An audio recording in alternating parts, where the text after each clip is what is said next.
discuss about the trigonometry, and actually we are going to discuss the complementary angles in trigonometry. तो as you all know, complementary angles means क्या होता है complementary angles? complementary angle का मतलब ये है कि एक एंगल है, सपोज करते हैं एंगल ए है, इसमें एंगल बी हम जोड़ते हैं, और अगर दोनों का जो आपका सम होता है, if that one is 90 degree, that means आपका जो ये एंगल बी है, it is the complementary angle for angle A. ये बेसिक सी परिभाषा आपको पहले से आती है। मतलब क्या सीखना है हमें इसमें?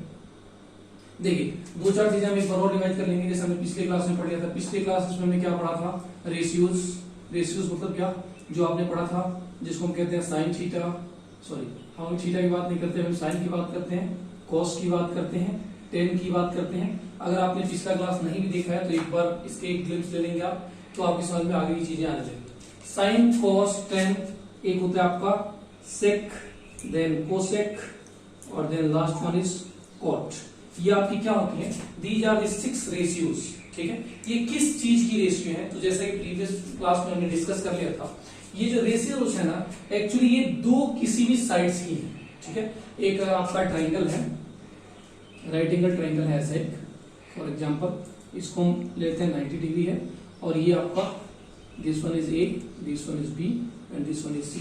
इन दैट केस साइन का मतलब होता है इनमें से किसी भी दो भुजाओं का रेशियो जो डिसाइडेड होता है। रेशियो का मतलब वही, कॉस का मतलब दो भुजाओं का रेशियो, टेन का मतलब भी दो भुजाओं का रेशियो। ये सब क्या है? एक्चुअली रेशियोज है। और जो थीटा हम इसमें लेते हैं, थीटा यहाँ पर थीटा लेते हैं बहुत सारा, तो ये थीटा क्यों होता है? थीटा का मतलब है कि इस थीटा के रिस्पेक्ट में, थीटा रिफर्स टू ये थीटा हो सकता है यहाँ पे, या फिर ये थीटा हो सकता है। ठीक है, यानी जो एंगल है आपका, हम उसी को क्या कहते हैं? थीटा कहते हैं। तो अगर हम साइन थीटा कहते हैं, दैट मीन्स हमारे कहने का मतलब साइन इंटू थीटा कभी भी नहीं है। We mean that sine of theta, theta refers to either it could be angle B और it could be angle C. यानी कि साइन थीटा से हमारा मतलब ये होता है कि थीटा के रिस्पेक्ट में हम साइन निकाल रहे हैं। साइन का मतलब क्या? हम कोई ना कोई रेशियो निकाल रहे हैं। जैसा आपने कहा 6 प्रकार की रेशियोज होती हैं। कैसे? फॉर एग्जांपल मान लीजिए इस की लेंथ ए है आपकी, यहां से यहां तक की लेंथ आपकी बी है, यहां से यहां तक की लेंथ अगर हमने सी मान ली है। ठीक है, तो ट्रिग्नोमेट्री आपको किस में हेल्प करता है? आपको एक एंगल के रिस्पेक्ट में वो दो भुजाओं का रेशियो दे देगा। फॉर एग्जांपल हम साइन की बात करेंगे, तो जैसा आपने याद किया था, अगर आप हिंदी बोर्ड से हैं तो हमने एक फॉर्मूला लिया था, लाल बाई कक्का।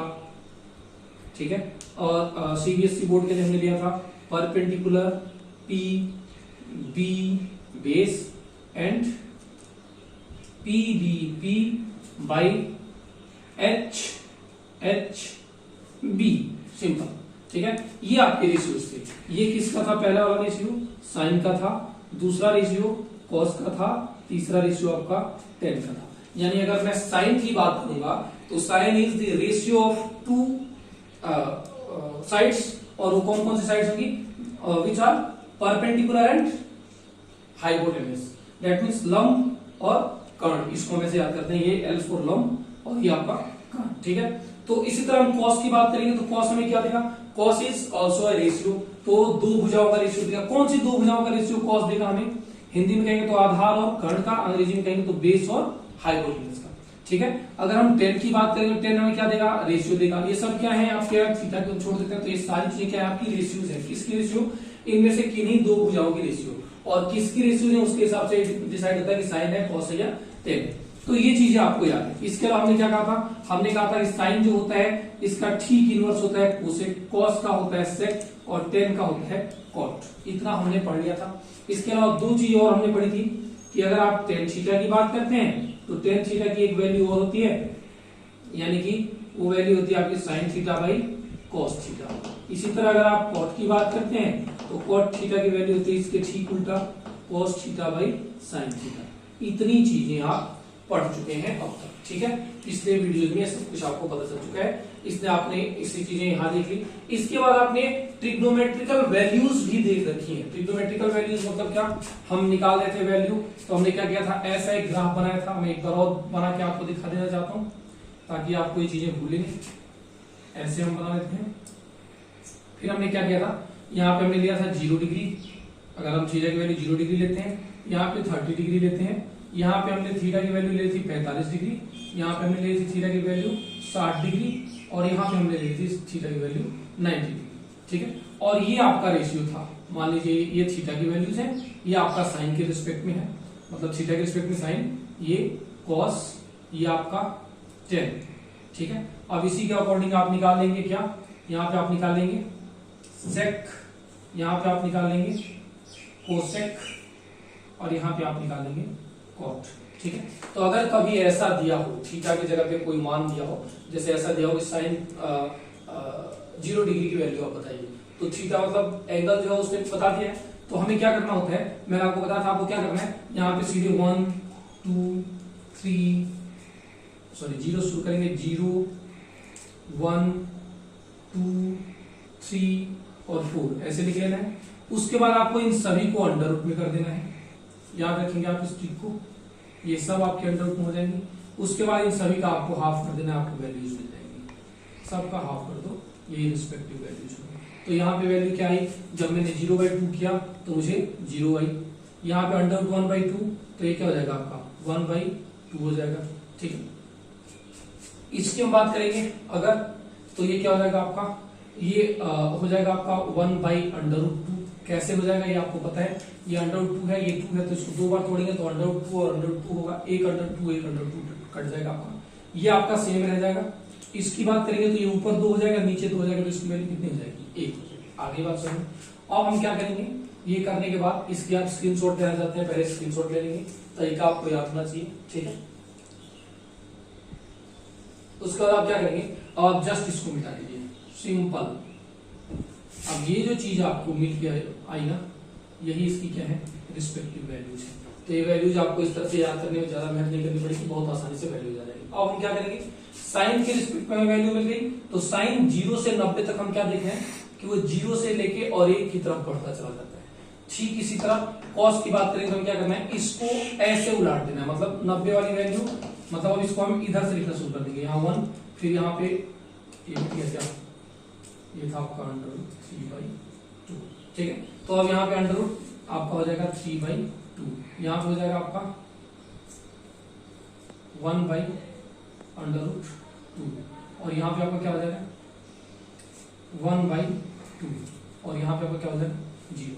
ये आ गया आपका कॉस की वैल्यू। हमने क्या की, साइन की जो वैल्यूज मिली थी उसी को इधर से इधर की साइड लिख दिया, यानी 90 वाले को 0 में करते हैं, इस तरह से करके हमने लिख दिया। टेन की बात करेंगे तो क्या करना है, इन दोनों को भाग दे देना है। तो जब इन दोनों को भाग देंगे तो क्या मिलेगा, tan थीटा बराबर आपको पता है, यहाँ tan थीटा बराबर sin theta by cos theta. तो tan निकालने के लिए क्या करेंगे, sin और cos का भाग दे देंगे, ये sin है cos से भाग दिया, यहाँ 0 आ गया।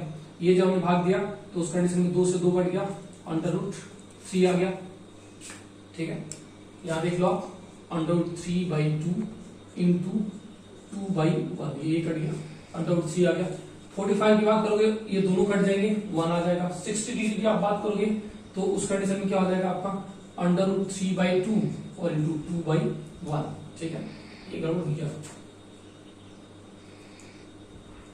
√3/2 सॉरी 1/2 ने ये हो गया आपका 1/2 इंटू भाग में √3/2, तो ये क्या हो जाएगा 1/2 इंटू 2/√3, ये आपका 1/√3 होगा, 1/√3, और ये आ जाएगा फिर √3, और ये आपका 1/0 का कोई मान नहीं होता, आप इस तरह से लिख देंगे। अब आपको अगर सेक निकालना है तो यहां से आपने क्या देखा कि सेक किसका इनवर्स होता है, सेक आपका इनवर्स होता है cos थीटा का।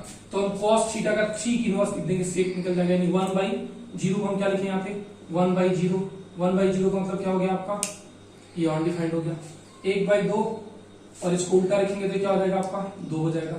इसको आप उल्टा सॉरी सेक किसका था आपका cos का था ना, तो ये कर बताएगा, इसको उल्टा लिख देंगे तो क्या हो जाएगा आपका 2/√3, इसको करेंगे तो क्या हो जाएगा √2, इसको आप करेंगे क्या हो जाएगा √3/2, इसकी बात करेंगे तो 0/1 है 1/0 हो जाएगा, यानी आपका अनडिफाइंड हो जाएगा। ठीक है, cos की बात कर रहे थे हम, तो ये 1 होगा ना, ठीक है। चलिए, तो इस तरह से आपने ये ट्रिग्नोमेट्रिकल रेशियोज निकालनी सीख ली थी। ये आपका पिछले क्लास में हम ऑलरेडी डिस्कस कर चुके थे। अब हम आगे डिस्कस करेंगे कि अगर हम इनके कॉम्प्लीमेंट्री एंगल्स की बात करें तो हमें क्या मिलेगा।